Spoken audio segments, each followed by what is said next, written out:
Europe 1, la France bouge. La pépite. Vous êtes un peu la pépite de ce soir, Antoine. Vous avez 23 ans, c'est ça ? 23 ans, oui. C'est jeune pour monter C'est très jeune. Bravo. Très jeune. La start-up a quelques mois. Et comme les allergies, ça commence de plus en plus tôt. Voilà. C'est pour ça. La start-up est née en août 2024. C'est un projet de potes, vous aimez dire. C'est ça. Ça fait, avec le cofondateur Lazare Bonifay, ça fait maintenant 11 ans qu'on est amis. On s'est connus au collège. C'est beau ça. Et on a lancé ce À Toulouse projet entre amis. Pas du tout, Non. nous sommes Marseillais à la base. D'accord, mais la boîte est née à Toulouse. La boîte est née à Toulouse, en effet, ouais, dans mon école, à l'Isaïe Super-Héros. Tout part de l'école de Thomas Pesquet. Exactement, l'école de Thomas Pesquet. Donc rien à voir avec les allergies. Rien à voir avec les allergies à la base. Non, ça peut mener à tout. Tout part de la sœur de votre associé. Elle est allergique. C'est ça. Et ça s'est déclaré du jour au lendemain, je crois. Ça s'est déclaré du jour au lendemain, exactement. Et ben nous, on n'était pas au courant non plus que du jour au lendemain, c'est rigolo parce qu'elle avait l'âge que j'ai actuellement, donc à 23 ans. Elle a déclaré 3 nouvelles allergies alimentaires et son quotidien est devenu vraiment compliqué. C'est quoi comme allergie ? Alors, elle a eu le kiwi, le gluten et les crustacés. Ah ouais, c'est chaud. Et c'est très compliqué parce que du coup, du jour au lendemain, pour se nourrir, elle ne pouvait plus consommer les mêmes produits. Donc quand elle allait dans les supermarchés, il fallait qu'elle lise les étiquettes, c'était très long. Et mon associé a essayé de trouver une solution. Il s'est dit, avec tout ce qui existe maintenant, ça doit forcément exister. Il en a pas trouvé, et vu qu'on avait depuis longtemps l'idée de lancer un projet ensemble, et on a eu la chance de le faire lors d'une journée un peu spéciale dans mon école sur le thème de qui veut être mon associé. Où à la base on avait pitché sur le thème de la France bouge. Sur le thème de la France bouge. Et du coup on avait pu pitcher notre idée à des professeurs de mon école et qui ont dit que l'idée était pas mauvaise. Et on est parti de là pour lancer le projet. Et on en est c'est là, parti. Alors ça s'appelle Allergenius. Vous allez pitcher. Vous avez 1 minute, Antoine. On vous écoute. C'est à vous. Alors, avant, je voulais vous raconter donc la sœur de Lazare, Clara, qui a découvert ses allergies à 23 ans et qui d'un coup a doublé son temps passé aux courses. C'était beaucoup plus compliqué. Elle a souffert pas mal d'isolement social également, puisque quand elle allait chez des amis, voir la famille ou quand elle allait au restaurant, il fallait toujours qu'elle demande quel plat contenait quels allergènes, si elle pouvait les consommer, tout ça. C'était devenu vraiment très compliqué pour elle. Mais Clara n'est pas seule, puisque comme on en parlait juste avant, en France, ça concerne entre 6 et 8% des enfants et entre 2 et 3% des adultes. Ça fait à peu près 3 millions de personnes. Et si on compte les intolérances alimentaires, on monte à peu près 11 millions de personnes qui ont 4 problématiques majeures au quotidien. La première, celle dont on parlait avant, c'est la perte de temps. Lorsqu'elles vont faire les courses, ces personnes-là, elles doublent le temps parce qu'elles vont lire de manière non exhaustive la liste des allergènes présents et des ingrédients dans tous les produits. La seconde, c'est une insécurité, puisque comme le disait la personne qui a été interviewée avant, c'est possible de faire un œdème de coin qui est d'en mourir potentiellement. Donc c'est quelque chose de très grave, c'est des personnes qui ont des problèmes pour leur santé et qui font très attention. La troisième, c'est une manque de diversité dans l'alimentation, puisque c'est des personnes qui du coup vont avoir beaucoup moins de produits qu'elles vont pouvoir consommer au quotidien. Merci donc, Antoine. pardon. Là, vous avez parlé que du constat, mais on ne sait toujours pas Je pense qu'on va refaire un pitch avec le concept. Mais c'est une bonne idée. On refait pitch. Allez, on repartit. Allez, On est reparti pour le pitch. Ouais. 1 minute. Donc, Allergenius, c'est quoi ? Pardon. Allergenius, c'est pour aider les personnes qui souffrent d'allergies et intolérances alimentaires dans leur quotidien. Et le but, c'est de les aider dans tous les aspects qui les fait souffrir dans leur quotidien. Donc, premièrement, on a un scanner avec lequel vous allez pouvoir scanner les codes barres de tous les produits que vous trouverez dans les grandes surfaces, ou pas d'ailleurs.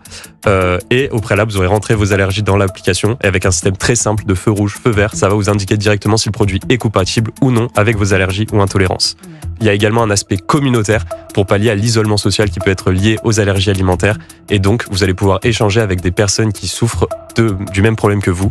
Et vous allez avoir peut-être des recommandations, des restaurants, des petites astuces du quotidien qui vont pouvoir vous aider. Et on est aussi en train de travailler avec les restaurateurs pour proposer une solution dans les restaurants directement. Je trouve ça génial. Voilà. Merci. Sur le deuxième pitch, j'ai compris. Le deuxième pitch, on a compris. Bravo pour cette initiative, Antoine Barberin, cofondateur d'Allergenius. Comment vous avez fait pour la mettre en place ? Vous êtes entouré d'ingénieurs ? Comment vous avez fait ? Alors, je suis moi-même étudiant en école d'ingénieur, comme on le disait juste avant, donc à l'Isaïe Super-Héros.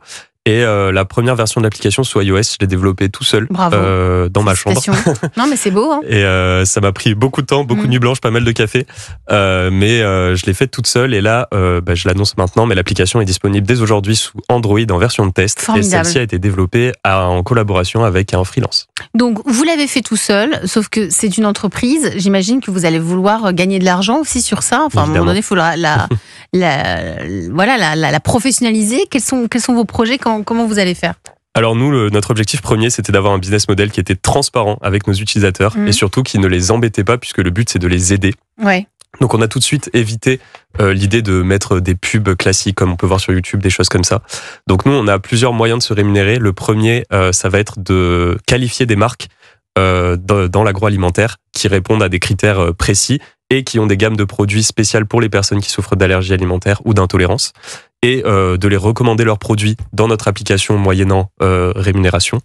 Le second, ça va être de travailler dans un avenir un peu plus lointain avec des supermarchés pour faire de l'affiliation avec les supermarchés, donc proposer à nos utilisateurs de faire leurs courses sur le drive des supermarchés en passant par nous, et nous on leur mettra un filtre en affichant que les produits compatibles avec leurs allergies alimentaires. Et enfin, comme je le disais, là on veut travailler avec les restaurateurs pour leur proposer d'intégrer les allergies alimentaires directement dans leur menu. Tous les restaurateurs, il y a un grand travail à faire, parce que très souvent, c'est pas indiqué sur la carte. Ils savent pas de quoi on parle. Ils vous répondent, oui, je crois qu'il y en a pas. Mais en fait, vous ne pouvez pas croire s'il y en a ou il y en a pas. C'est un gros problème actuellement. On pourrait mettre un petit QR code à côté du menu pour savoir s'il y a des allergies. C'est l'idée, vous me devancez. Certains le font, mais ça reste très compliqué. Vous avez des besoins, c'est aussi pour ça que vous êtes autour de la table de la France Bouge. Premier besoin, ce sont des fonds.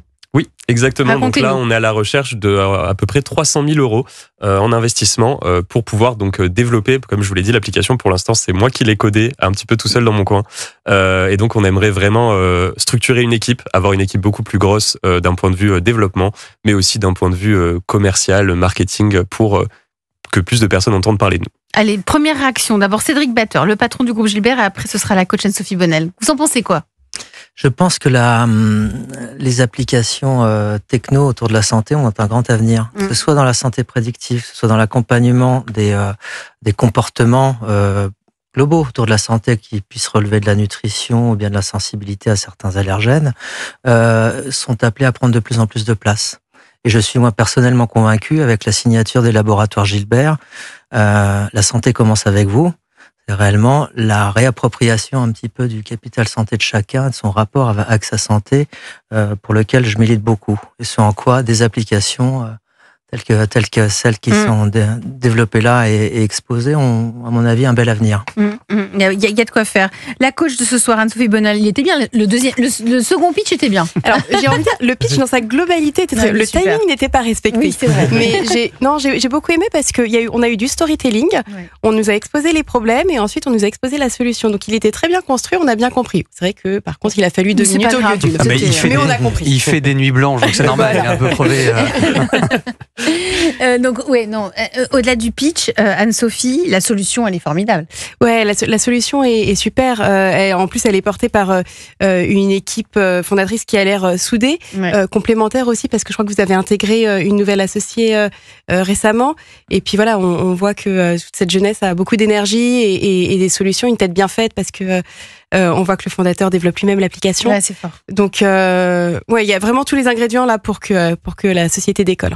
Quand vous dites, Antoine, que vous avez envie vous allez voir des industries des entreprises de l'agroalimentaire et leur dire voilà,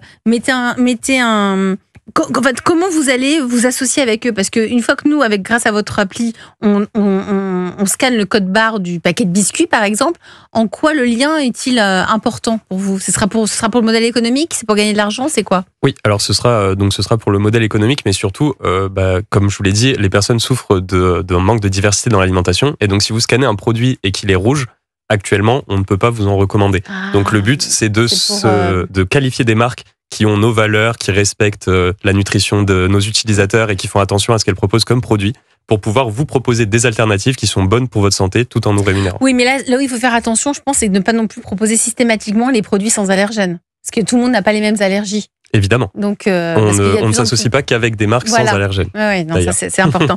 Si vous êtes parmi nous ce soir, Antoine, donc parmi vos besoins, c'est aussi lever des fonds, 300 000 euros. Je vais me tourner vers la coach de ce soir, Anne-Sophie Bonnel, fondatrice et présidente de Orsicar. Ouais, tout à fait. Donc là, on est vraiment sur une levée de fonds qui est très tôt dans. C'est à peine un an, même pas un an. Exactement. Donc on est sur du pré-seed. Alors il y a plusieurs on va dire niveaux de levée de fonds. Pré-seed, c'est ce qu'on appelle le pré-amorçage, qui est vraiment au tout début. Après, on a le seed qui est l'amorçage où là, on est sur une société qui a déjà commencé un petit peu à faire du chiffre. Et puis après, on est sur série A, série B, où là, on lève plusieurs dizaines de millions. Donc sur le Précide, il y a plusieurs types d'investisseurs que vous pouvez cibler. Déjà, il y a tout ce qui est love money. Ce qu'on appelle love money, c'est les personnes qui vous connaissent, qui croient en vous. Les amis, la famille. Voilà, exactement. Des personnes qui vont lever bien sûr pour votre projet, mais surtout parce que c'est vous qui êtes derrière. Et puis après, vous pouvez aussi aller voir tous les investisseurs qui sont intéressés par le milieu de la santé, ceux qui sont un petit peu spécialisés. Et je pense par exemple à Make Sense, que vous connaissez sûrement déjà, mais qui a en effet Make Sense Seed 1 qui pourrait vous correspondre. En allant voir les investisseurs, je vous recommande d'avoir des KPI qui soient déjà très précis. Alors des KPI, ce sont des indicateurs de performance, parce que vous allez devoir convaincre vos investisseurs que votre start-up va être un franc succès, et j'en suis convaincue. Mais pour ça, c'est intéressant de leur montrer que la société va déjà bien, qu'il y a déjà une traction commerciale. Donc vous pouvez leur parler de votre nombre d'inscrits, par exemple, donc le nombre de comptes créés. Là, il y en a beaucoup. Non, pour l'instant, ça démarre, donc il n'y a pas beaucoup de. Actuellement, on est quand même à 2000 utilisateurs sur l'application seulement sous iOS. Et vu qu'on a 60% du marché qui est sous Android, avec la sortie de l'application sur Android, on espère au moins doubler ce chiffre. Et vous comptez faire perdurer la gratuité pour les utilisateurs? Pour les allergiques, Oui. Et sur ça, on est catégorique. On proposera peut-être à terme un abonnement premium qui offrira des fonctionnalités bonus, mais les fonctionnalités principales pour aider ces personnes-là seront et resteront gratuites. Donc ce seront les industriels qui vont payer. Exactement. Anne-Sophie? Oui, et je pense que c'est là où il va falloir rassurer les investisseurs, c'est là où va être tout le challenge, c'est qu'on est sur un modèle où la rémunération n'est pas forcément évidente. On comprend bien l'utilité pour le consommateur. On voit bien que l'app, je l'ai testée personnellement, qu'elle fonctionne et que voilà, ça va vraiment, j'ai aucun doute sur le fait que ça cartonne. Par contre, avant d'aller générer de l'argent qui va vous permettre de couvrir tous vos frais, c'est là où il va falloir réussir à convaincre vos investisseurs. Mais vous avez déjà proposé les différentes solutions payantes, mais c'est là où il va falloir leur donner un petit peu plus de données. Donc voilà, le nombre d'utilisateurs récurrents qui reviennent pour ensuite aller convaincre les industriels de venir vous faire confiance. Ce qui serait pas mal aussi, au-delà des industriels, c'est d'aller aussi de toucher les boulangeries, par exemple, les boulangeries-pâtisseries, qui ont une fois sur deux le cahier des allergènes. Donc, si on achète, au lieu de les appeler, leur demander ce que ça contient, c'est intégré dans votre base de données, leur menu, ce qu'ils font, et il suffira peut-être de prendre une photo, de scanner, je sais pas moi, un éclair au chocolat de telle boulangerie, et grâce à votre appli, on pourra savoir ce qu'il y a dedans. Est-ce que ça, c'est envisageable? C'est complètement envisageable, et la solution qu'on est en train de développer en interne pour les restaurateurs serait applicable aux boulangeries. C'est génial. Moi, je valide complètement. Ce soir, on parle aussi de nos allergies saisonnières, parce que c'est le moment. Elles sont là, elles sont bien arrivées. Et nous sommes avec le cofondateur d'Allergenius, Antoine Barberin, qui a fondé il y a quelques mois, c'est en août 2024, cette appli dans sa chambre, après beaucoup de nuits blanches et de café consommé, une appli qui permet pour les personnes atteintes d'allergies alimentaires, et on sait qu'il y en a de plus en plus et qu'il va en avoir de plus en plus, de pouvoir scanner quand ils font leurs courses au supermarché tel ou tel paquet de biscuits ou paquet de chips, afin de gagner un précieux temps et de ne pas décortiquer. Surtout ces étiquettes, elles sont souvent écrites en tout petit. Oui. Donc il faut chercher le truc en gras, donc c'est compliqué. Vous, non, avec vous, ça va être beaucoup, beaucoup plus simple. On a vu les premiers conseils d'Anne-Sophie Bonnel tout à l'heure pour la levée de fonds. Anne-Sophie? Oui, tout à fait. Sur la levée de fonds, donc c'est ce qu'on disait, sur les indicateurs clés, vous pouvez essayer d'en donner un maximum pour convaincre vos investisseurs, et puis aussi avoir un pitch qui soit auprès des investisseurs, qui soit bien évidemment clair et chiffré. Voilà, je sais que les investisseurs aiment beaucoup les chiffres, ont besoin d'être rassurés sur leur retour sur investissement. Et puis ne pas hésiter aussi, c'est peut-être déjà le cas, je ne sais pas, mais à vous rapprocher d'incubateurs qui peuvent vous accompagner au quotidien sur toutes les problématiques d'une start-up, mais aussi sur la levée de fonds. Parce que là, il n'y en a pas du tout. Vous êtes tout seul dans votre chambre avec votre... Non, on est actuellement incubé chez Schoolab. Ah, très bien. D'accord, très bien. On n'est pas tout seul. Et du coup, n'hésitez pas aussi à aller voir Willa. Je sais que maintenant, vous avez une fondatrice dans votre équipe. Dès lors qu'il y a une fondatrice, vous pouvez aller chez Willa. Exactement, qui avec moi ont été vraiment d'une grande aide, donc je les recommande très fortement. Et puis, une fois votre levée de fonds faite, vous pourrez aller sur votre sujet recrutement, parce que je pense que ce qui vous manque pour recruter, ce sont les fonds. Complètement, oui. Donc, pour pouvoir gagner votre vie. Vous avez déjà commencé à solliciter les restaurateurs ?